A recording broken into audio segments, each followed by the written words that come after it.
Inang, may kasama po kami mga barangay. Pinakayo ko sa mobile. Hindi ba na yung kutob ko? Nadala yung anak ko sa munisipyo.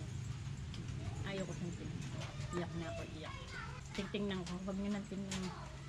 Ako, mahawalang pa yun. Puro kasako. Ako si Remia Manrique Rojas. Pag-asawa ko, kaya lang mo, namatay na po siya. Ang alawang asawa ko na lang yun na kasi may una ko asawa namatay na din. Yung ngayon, nauwi ako dito sa Bukay na yun, nilagawan na ako hanggang naging asawa ko siya. Ilang taon po kayong kasal bago siya namatay? Kuwang po kami. 16 years kami. 16 years? Wow. Sama, 16 years. Ano po ka namatay ni Tati? Kuwang na tunaw yung bato na. Kasi pandemic noon.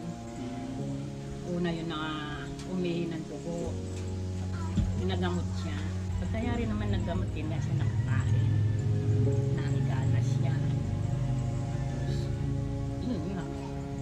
Pero kumasama. Nala ng mga anak niya doon sa kanila. Kasi nga maliit lang yung bahay na. Doon ang naman. Binabarangay pa nga ako nung ayaw ko ibigay. Gusto ko mga ako hindi ibigay ang tatang. Wala akong magagawa. Binigay ko na. Alam mo sa ako gusto ko mang hindi ibigay. Wala naman ako kakayahan na alagaan ng mabuti. Dahil may sakit na ako. Pag nagkasakit ako na, may stroke ako.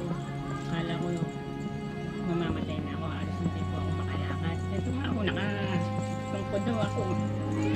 Nag-maintenance po ako ng gamot. Gusto ko nga po magpatingin dahil masasakit ang aking mga paan.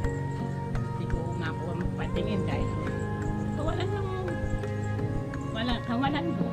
Naghahanap po kayo. Ano po trabaho ninyo dati? Ako? Pag upang maglabada. Labada? Sa mga kapatid ko, mamantsa. Wala naman ako trabaho. Hindi ako natapos ng pag-aaral. Elementary lang din ako. Paano po yan, Nani? Pagka maabot na ba sa punto na walang-wala? Ay, oo, umabot talaga yun. Hindi siya wala kaming kakain. Naranasan namin hindi kumain. Siyempre wala akong pambili. Hindi ka makautang sa tindahan. Di ba? Siyempre mga bata gutom na. Yun ang nagugutom na ako. Ganun. Maliliit na sila. Naranasan ko yun. Hindi ka naghananghalian. Minsan nga natulog kami, hindi kami nagapunan. Masakit ang ulo ko. Hindi ako kumakain, masakit ang ulo ko. No? Sa mga anak ninyo, Nanay, ilan yung tumutulong pa sa inyo? Ngayon, may trabaho sila. Dalawa. Dalawa po ang tumutulong? Dalawa lang ang lalaki ko eh. Puro babae. May 5 po akong anak. Tapos po yung isang kong anak, pangalawa sa pang-apat kong anak. Yung po ang hindi ko makalimutan na nangyari sa aking anak. Na pinatay po siya ng asawa. Buntis pa po siya noon. Inang, may kasama po kami mga barangay. Pinakayo ko sa mobile. Hindi ba na yung kutob ko? Para kung na siya nakita. Pinaghahampas siya ng kalaykan. Nadala yung anak ko sa munisipyo. Ayaw ko siyang pinito. Iyak na ako, iyak. Tingnan ko, huwag nyo nang tingnan. Walang pa yun. Puro kasako. Nakipagkasal pa nga daw sila eh. Ngayon para bang nagselos ang asawa. Alam mo, noon talaga, hindi ko matanggap. Ngayon, napanaginipan ko si Jesus. Tapos, nabibilang na. Ibinuwat ako. Hinarap ko sa kanya. Sabi ko. Tawarin ko ako. Ko na sa kasala ko. Pinagkaloob ko na sa kanya. Sa Panginoon. Sabi ko, siya nang bahala. Kasi, siguro, kaya kinuha na niya para hindi na siya magpirap habang buhay. Kung sinasakta lang sa mga.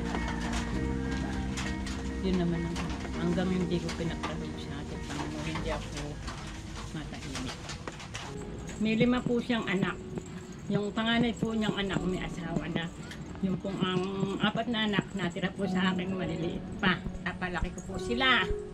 Yung pong pangalawang anak niya sa murang edad, 15 years old po siya. Naghahanap buhay po siya sa kadahilanan na buhay, wala po kakayanan na maghanap buhay. Siya po ang tumaguyod sa mga kapatid niya. Nagkuhan po siya, construction, magkuhan ng palay, maglampitaw, dyan po sa bukid, kung ano-ano po hanap buhay ang pinasok niya para po meron po siya mapakain sa mga kapatid niya. Yun po ang buhay namin ngayon, mahirap lang po kami. Ayan po ang bahay ko, sira-sira nga po. Hindi na po namin napagawa.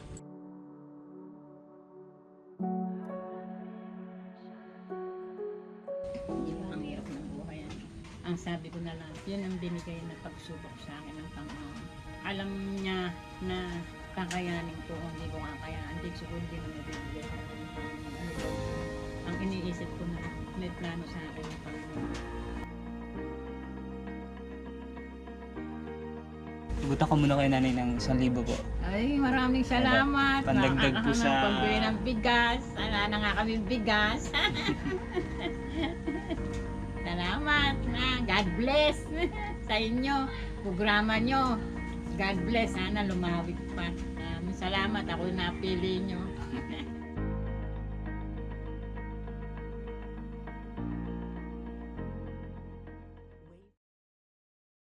Magandang umaga po. Kamusta po? Ano, pasok kayo? Pasok kayo? Sige po.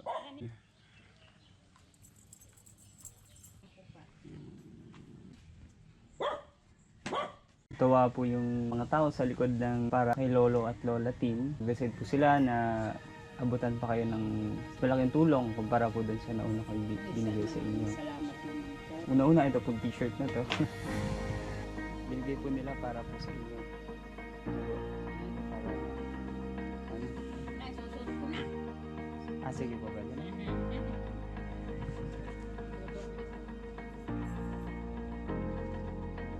Ayan, nakasulat. When was the last time I say Lola? Ayan, nakasulat sa likod. Nung nakaraan, binigyan ko na kayo ng 1,000 po. No? Ano nyo po yung kamay ninyo? Okay. 1, 2, 3, Masakit ang kamay ko eh. 4. Dana, hindi nasasakit yung kamay niyo. Salamat! Maraming salamat po sa inyo na nagbigay ng tulong sa akin. Malaking bagay na po ito. Ano po gagawin nyo ngayon dyan sa 4,000? Kaya, pambili ng bigas. Kailangan yung bigas talaga. Tatago ko yung iba para iwan. Meron akong pupunutin para makapagpa-check up. Wala po mata ko. Ano ba nga sa labi? No, ito malaking bagay na rin.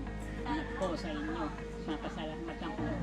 Isa ako sa mga napili. Sana lumawig pa ang inyong programa. God bless you.